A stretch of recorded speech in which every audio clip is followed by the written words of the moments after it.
It was several moments before Arthur could pick himself up and grope about his person to assess the damage.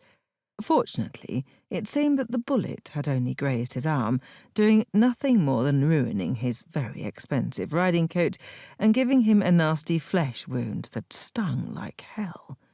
Nonetheless, it was about all Arthur Christian could endure of Scotland for one day. He jerked around to where his assailant should be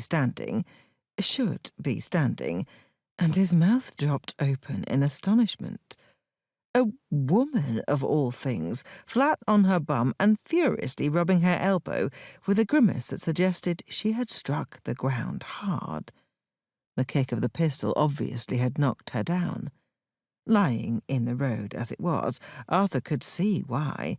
The thing was positively ancient and loud enough to scare an advancing hellion. Arthur whirled around to where he had tethered the horse and released a very colourful oath.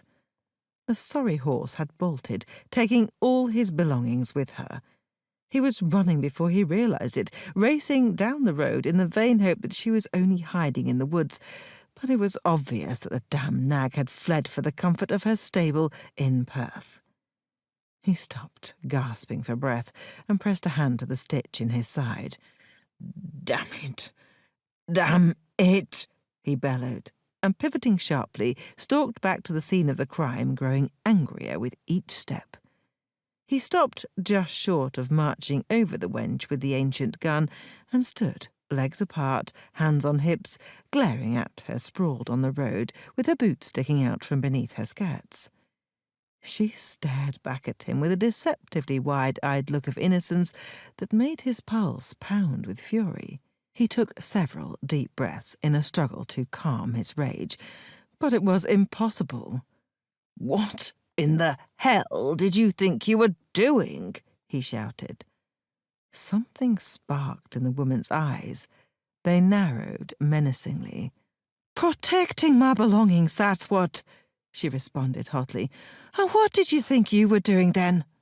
Did it occur to you that you might simply announce that the bag was yours before firing on an unarmed man?"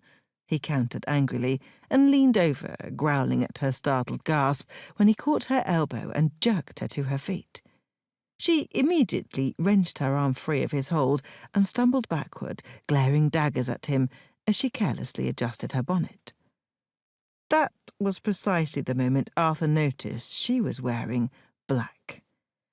Black, marvellous. He had been brought down by a widow.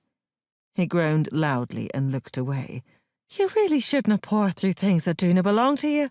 That unexpected admonishment was delivered with a bit too much superiority to suit Arthur, in spite of his assailant's pleasingly soft burr. He turned slowly and raked a smouldering gaze across her as she shook the dirt from her skirts with such force that he half expected them to tear clean off the gown's bodice.